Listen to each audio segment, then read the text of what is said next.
How are we doing? Well, let me just get myself sorted. Who's here? Who's visiting here for the first time? Maybe you came for a dedication. There's a few of you. Well, you won't know me. I'm Johnny. I'm a worship pastor down in Bournemouth, south coast by the beach. So it pained me yesterday to drive away with the crowds. What felt like hundreds of thousands of people descending on Bournemouth, and I was stuck driving to North London. Here we go. But it is a joy to be here because I love your church. If you are new, let me just tell you that this is an amazing church. This is a wonderful church. I'm good friends with Eduardo and Thiago and Pastor Mark. There's a lot of people that I know and love here. And it's nice to just come. I've been a few times to lead worship and be around, but it's nice to be here and just to kind of sit and kind of observe what God's doing. And it's special. Do you guys sense that God's doing something special here?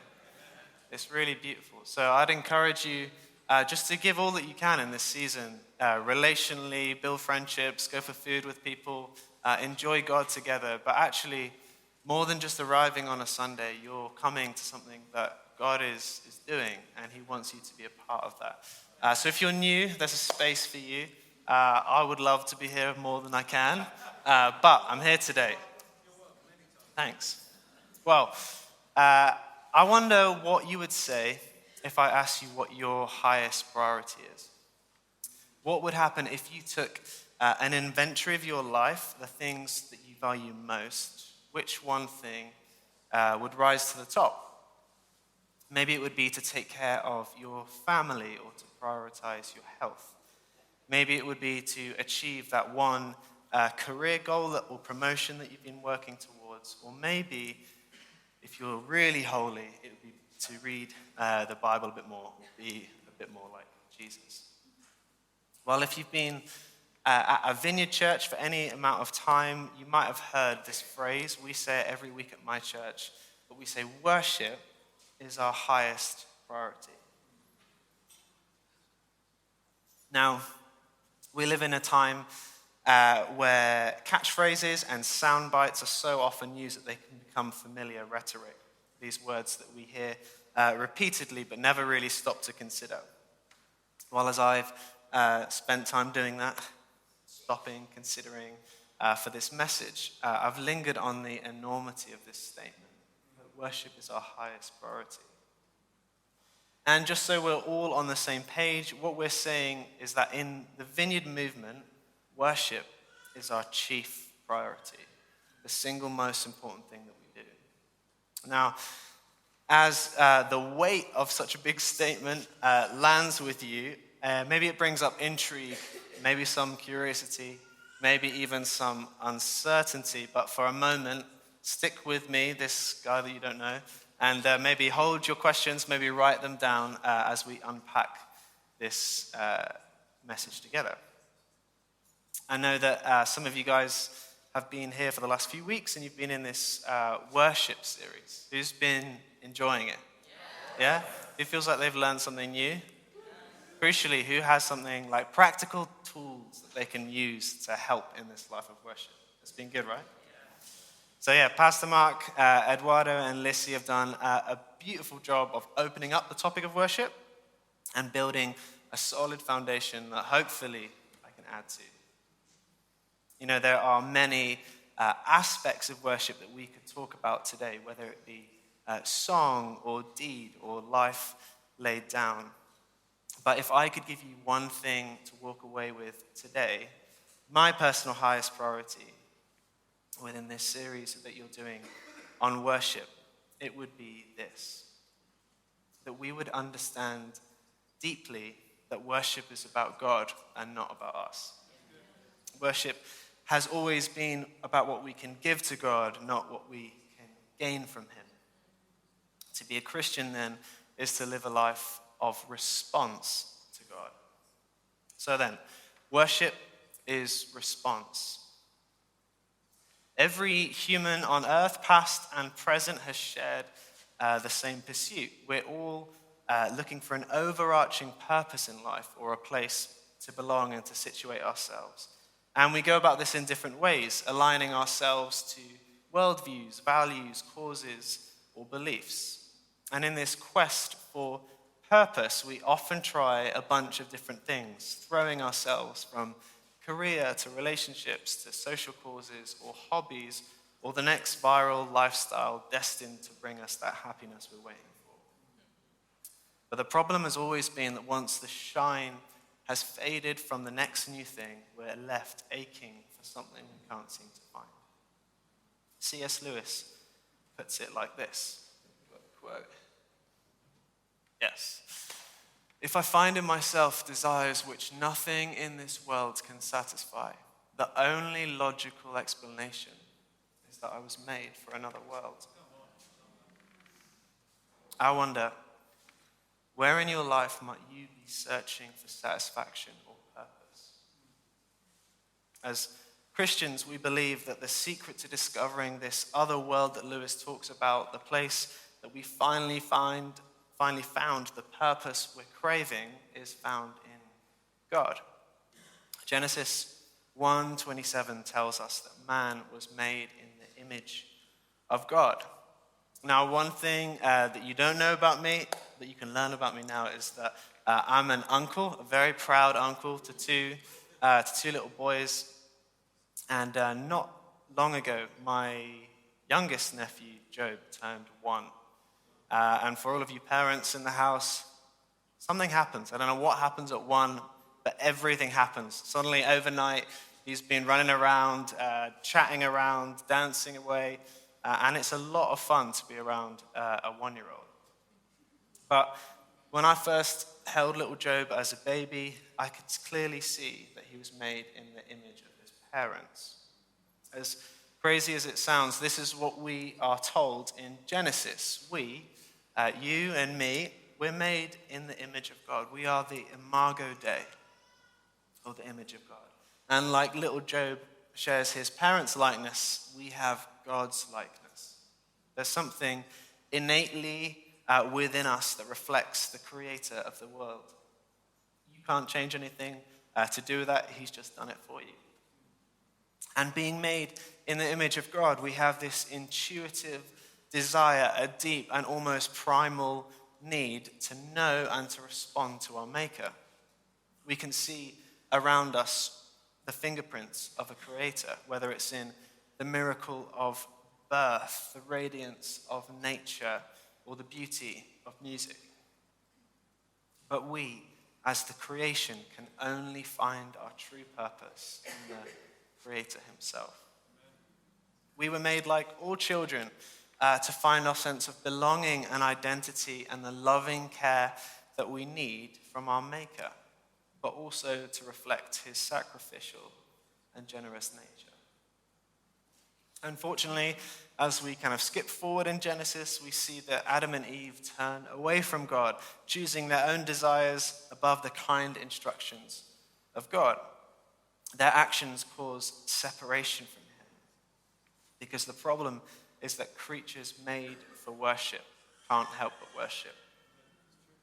We're all subconsciously looking for something to fill the vacuum of separation that was caused by sin, desperately trying to put something in the place that God should be. All of the things that we put our hope in, all of the things that we give our attention to and depend on, become the objects of our worship.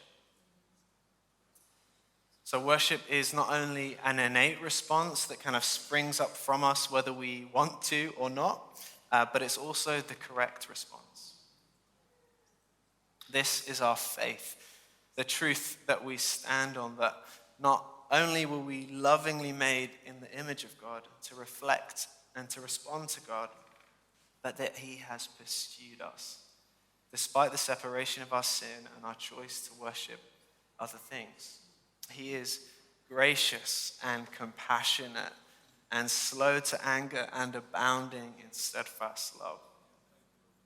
He saw the depth of our rebellion and at the same time was moved by the depth of our need for him and our inability to make ourselves right. And being rich in mercy, God sent his only Son to live among us, acquainting himself with our pain and the brokenness of the world, so that he might save us from ourselves and save us from sin. That though he never sinned or turned away from his Father, that he would suffer a torturous death, being nailed to a cross in our place, and then ultimately rise from the dead, so that we may never have to suffer death in the same way, but live with God forever and contribute to this coming kingdom where everything will be made new. Truly, there's no one like Jesus. There's no one that could have done what he's done for us. So in light of this then, how could we possibly respond to God? What could we possibly do in response? How do we take in the enormity of what God has done for us? We must respond. We must worship. The person of Jesus demands a response. And the funny thing is, we thank people for infinitely less. I'm often blown away by the kindness of my friends. And I remember being hosted in Sydney. What a place. A few years ago by my friends, and they covered me for everything. So I just arrived, got off the airport, and they whisked me away immediately to zoo. So that's what you do. So I stood by a koala and held an alligator and bits and bobs. But they covered me for everything. They paid for meals, they got my coffee, they gave me a place to stay. And it was so fun, and I didn't pay for anything. It was fantastic.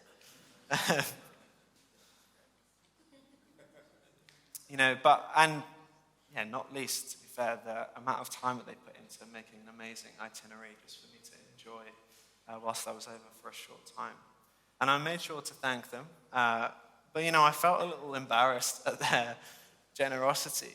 But this doesn't even slightly come close to the love and the sacrifice of Jesus. You see, that sacrifice was a week for them.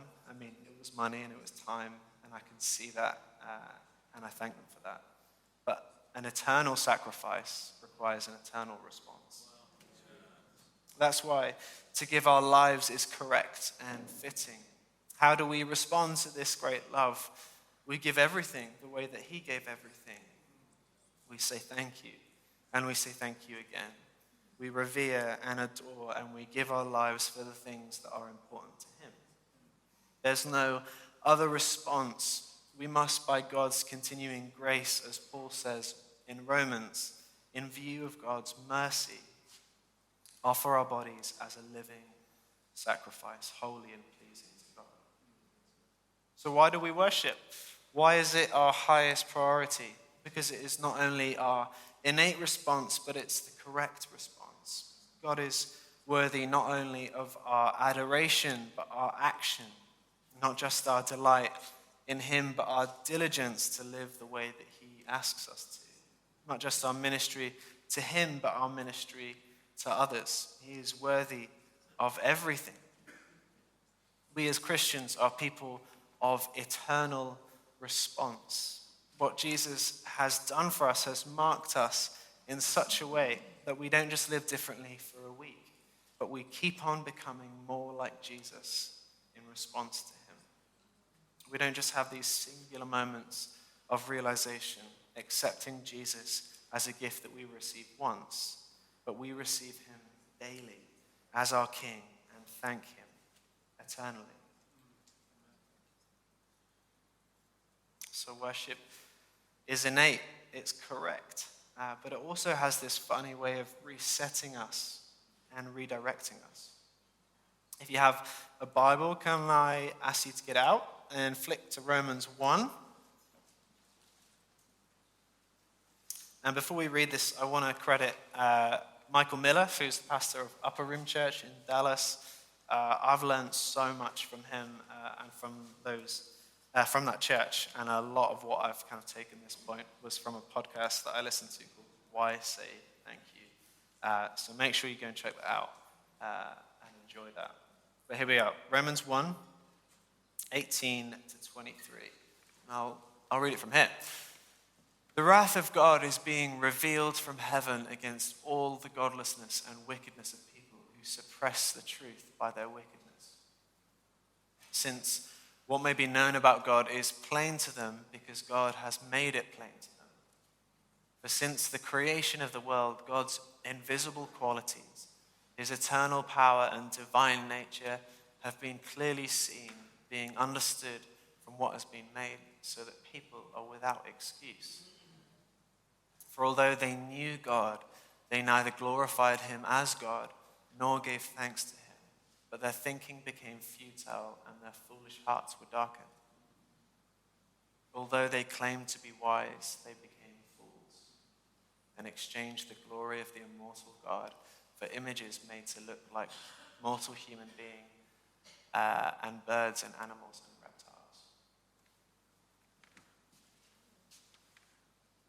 So this first section highlights that creation reveals God. Maybe easier for me to see in sunny Bournemouth by the beach than landlocked St Albans.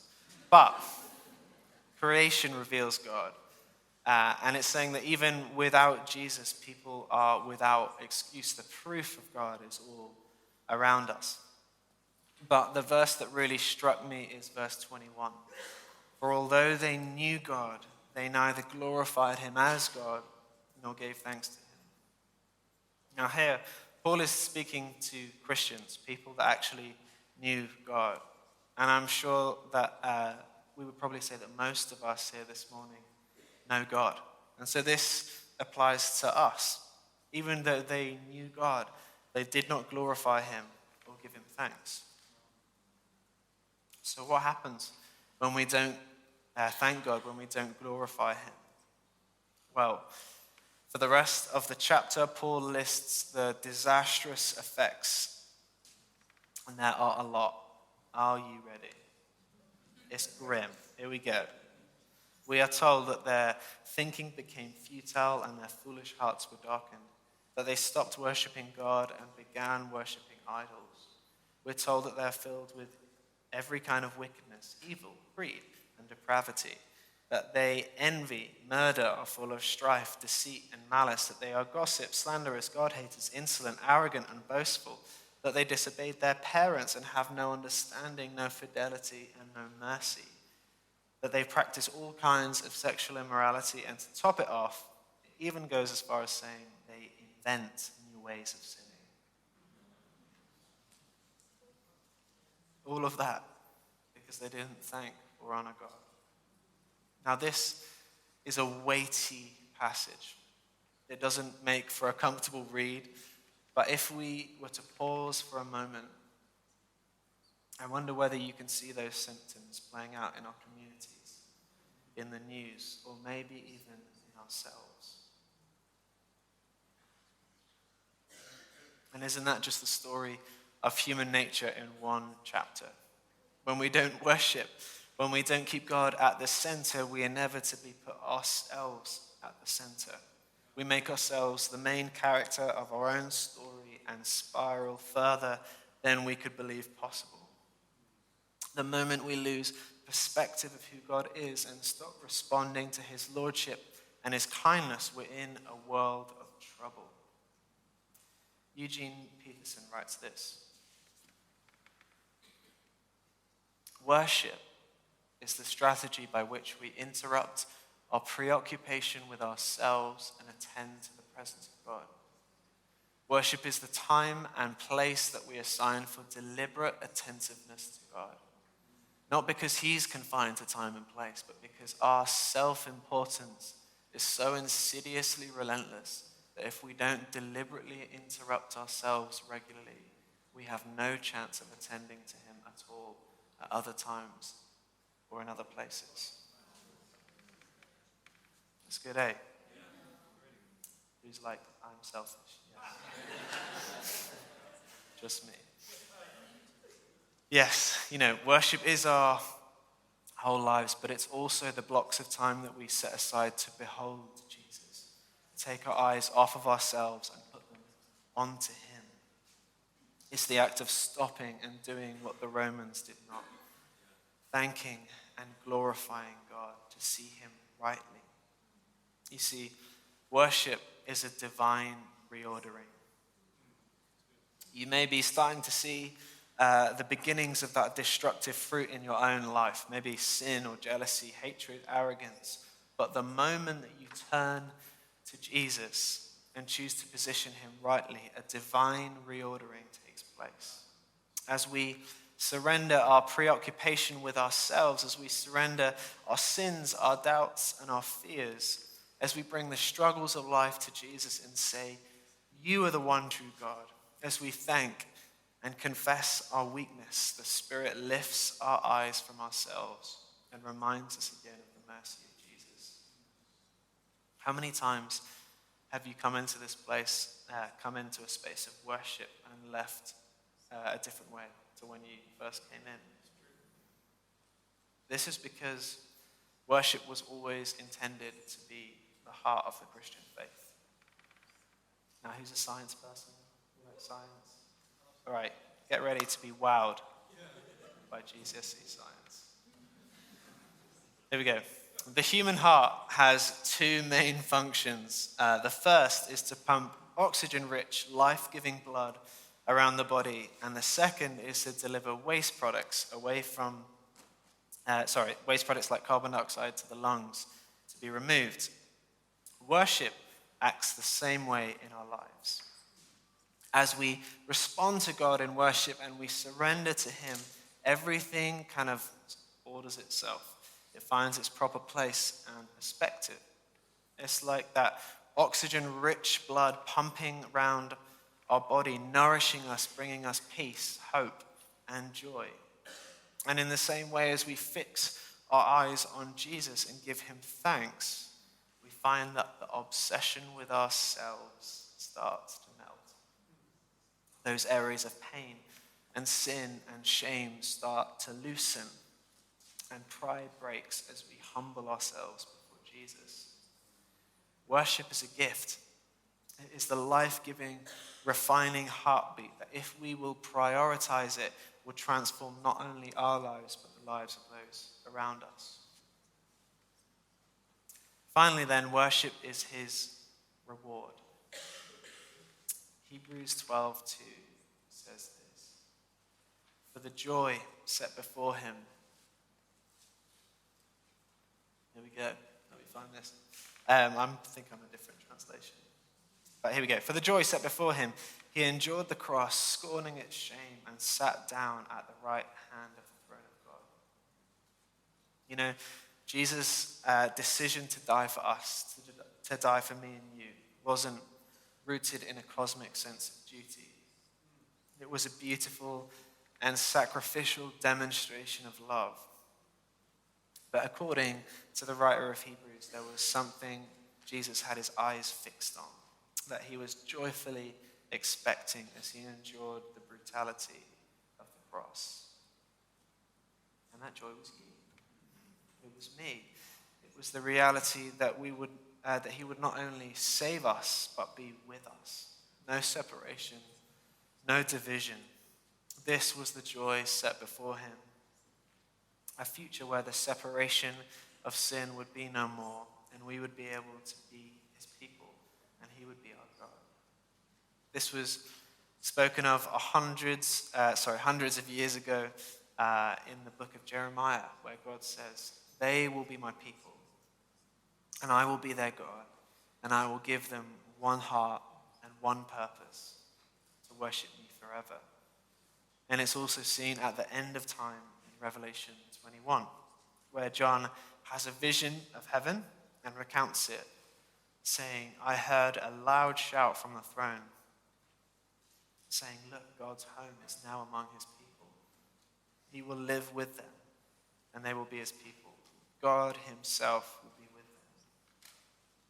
This then is God's reward, that at the end of time, after everything that he has done to save and redeem us, after sitting down at the right hand of the Father, that we would be with him and that we would worship him. Whether you're here for the first time and you're exploring faith, or you've been following Jesus for years, I want you to know this beautiful truth. God desires to be with you. Yes, we respond in worship, but God isn't after blind duty. He is longing for proximity, for intimacy, and for true relationship. Many of you will know the story of Mary and Martha in the Bible. Let me paint a picture for you if you don't. So Jesus comes round to their house with his disciples, and he is in the living room teaching. Martha is doing what many of us would be doing, hurrying around, cleaning and preparing food, desperate to be a good host. Meanwhile, Mary is sat at Jesus' feet, listening to him teach. Understandably, Martha is frustrated and shares her feelings with Jesus. Lord, she says, doesn't it seem unfair to you that my sister just sits here while I do all the work? Tell her to come and help me. But the Lord said to her, my dear Martha, you are worried and upset over all these details. There is only one thing worth being concerned about. Mary has discovered it, and it will not be taken away from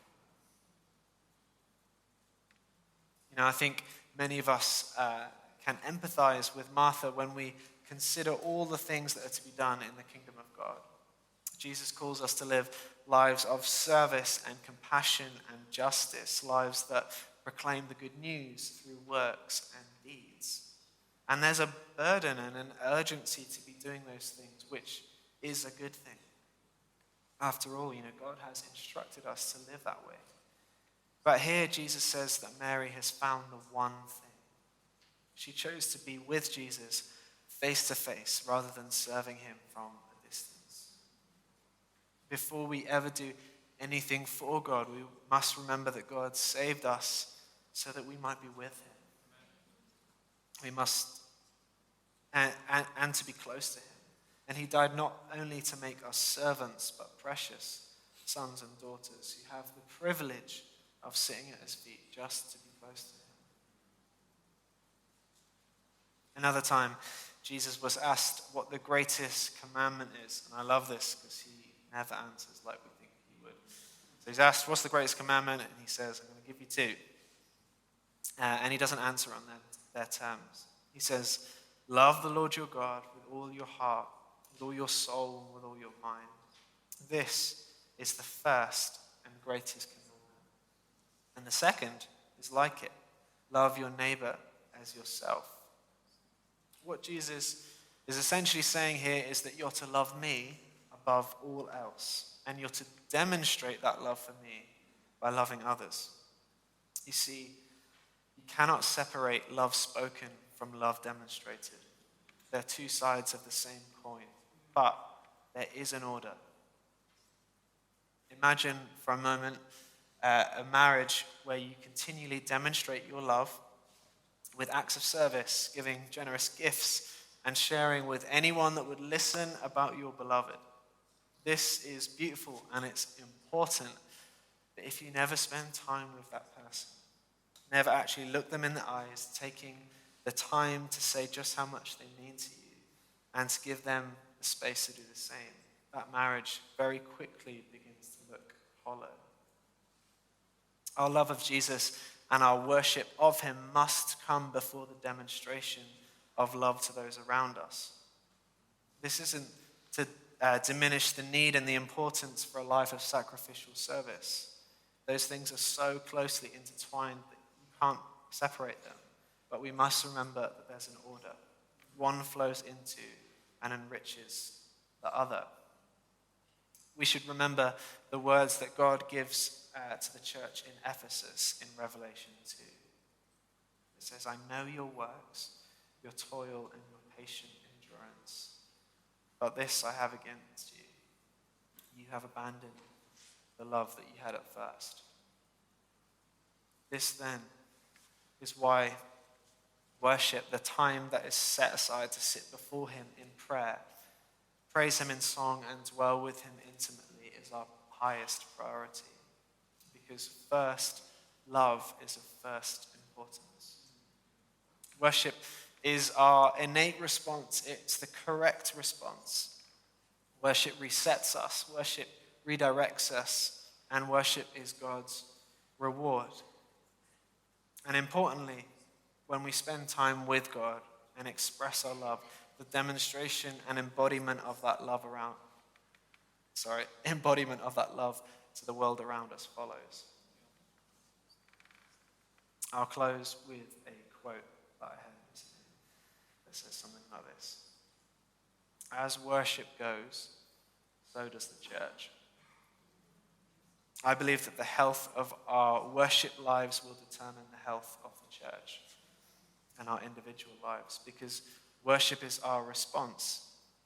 It's the correct response, and it has the beautiful quality of recentering us and purifying our motives and our desires. And ultimately, worship is his reward. It's the eternal thank you, all that he's done and all that he is. So then, this is my encouragement to you. If you're feeling dry, worship. If you're longing for direction, worship. If you're stuck in your sin, worship.